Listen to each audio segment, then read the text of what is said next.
মেলামাইনের পাত্রে খাবার খেলে 5টি বিপদ আপনার জীবনে চলে আসবে। আমাদেরকে অবশ্যই বিপদ থেকে বাঁচার জন্য সতর্ক থাকতে হবে। নবীজি সাল্লাল্লাহু আলাইহি সাল্লাম এই বিষয়ে আমাদেরকে সতর্ক করেছেন। নবীজি সাল্লাল্লাহু আলাইহি সাল্লামের যে হাদিসগুলো আছে তার ভিতরে চিকিৎসার একটা অধ্যায় রয়েছে, যেখানে নবীজি সাল্লাল্লাহু আলাইহি সাল্লাম সতর্ক থাকতে বলেছেন। ফর এক্সাম্পল, নবী সাল্লাল্লাহু আলাইহি সাল্লাম বলেছেন, তোমরা মদিনার আজওয়া খেজুর খাও। যে ব্যক্তি 7টি আজওয়া খেজুর খাবে, আল্লাহ পাক রব্বুল আলামিন তাকে হেফাজত করবেন এবং সাপের বিষটাও পানি হয়ে যাবে। সুতরাং এভাবে বিভিন্ন হাদিসের মাধ্যমে নবীজি সাল্লাল্লাহু আলাইহি সাল্লাম জানিয়েছেন যে আমাদেরকে সতর্ক থাকতে হবে। তো আমরা অনেকেই মেলামাইনের প্লেটে খাবার খাই, মেলামাইনের পাত্রে খাবার খাই। এটা এমন একটি রাসায়নিক যোগ যা দিয়ে আমরা অনেক ধরনের খাবারের পাত্র তৈরি করে থাকি এবং এটাতে আমরা খাবার খেতে অনেকেই পছন্দ করি। এই খাবারের পাত্রে খাবার খেলে আমাদের 5টি বড় ধরনের রোগ হতে পারে, এটা আমরা অনেকেই জানি না। অনেক ডক্টররা নিষেধ করে দেন যে মেলামাইনের পাত্রে খাবার খাবেন না, এবং আমরা অনেকে গরম খাবার খেতে পছন্দ করি। ভাত রান্না করার পরেই সাথে সাথে এই ভাতটা মেলামাইনের প্লেটে রাখলে দেখা যাচ্ছে যে সেই মেলামাইনের ভিতরে যে রাসায়নিক যে পদার্থগুলো আছে এগুলো বের হয়ে এটা আপনার পেটে গেলে আপনার পেটে বিষাক্ত ভাইরাস গিয়ে আপনার পেটে বড় ধরনের সমস্যা হতে পারে। এজন্য মেলামাইনের প্লেটে খাবার খাবেন না। মেলামাইনের প্লেটে খাবার খেলে 5টি বড় ধরনের রোগ হবে। নাম্বার 1, 1 নাম্বার হচ্ছে, এখানে মেলামাইনের প্লেটে খাবার খেলে আপনার পেটের ভিতরে কিডনিতে পাথর জমে যাওয়ার সম্ভাবনা থাকে।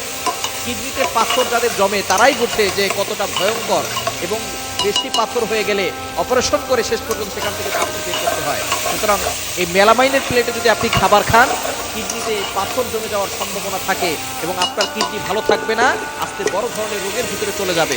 এজন্য কিডনিকে সুস্থ রাখতে চাইলে মেলামাইনের প্লেটে খাবার খাবেন না।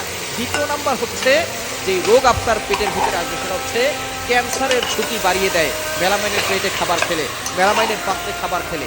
মেলামাইনের পাত্রে খাবার না খেয়ে আপনি মাটির যে পাত্রগুলো আছে, পাত্রী যে ইগুলো আছে, যে এই খাবারের যে পেয়ালাগুলো আছে, এগুলোতে আপনি খাবার খাওয়ার চেষ্টা করবেন।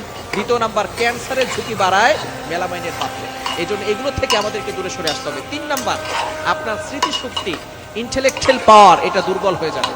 স্মৃতিশক্তি, আপনি এখন ভালো দেখতেছেন, আপনি মেলামাইনের প্লেটে খাবার খেতে খেতে একটা সময় দেখবেন যে আপনার স্মৃতিশক্তি দুর্বল হয়ে গেছে, আপনি দূরের জিনিসগুলো দেখতেছেন না, দূরের জিনিসগুলো ঝাপটা ঝাপটা লাগছে।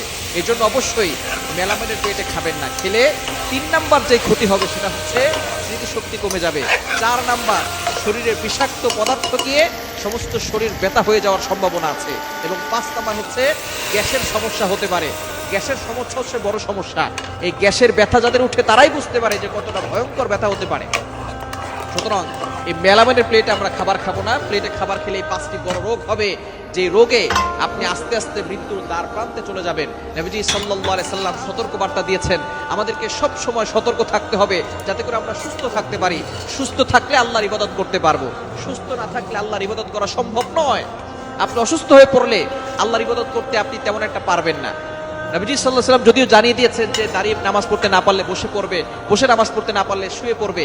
এখন চিন্তা করেন, যদি আপনি উঠতে বসতে না পারেন, অসুস্থ হয়ে যান, বিছানায় পড়ে যান, তখন কিন্তু আপনার নামাজ পড়তে মনে চাইবে না, আল্লাহর ইবাদত করতে মনে চাইবে না। সুতরাং সুস্থ থাকার জন্য আল্লাহর কাছে বেশি বেশি করে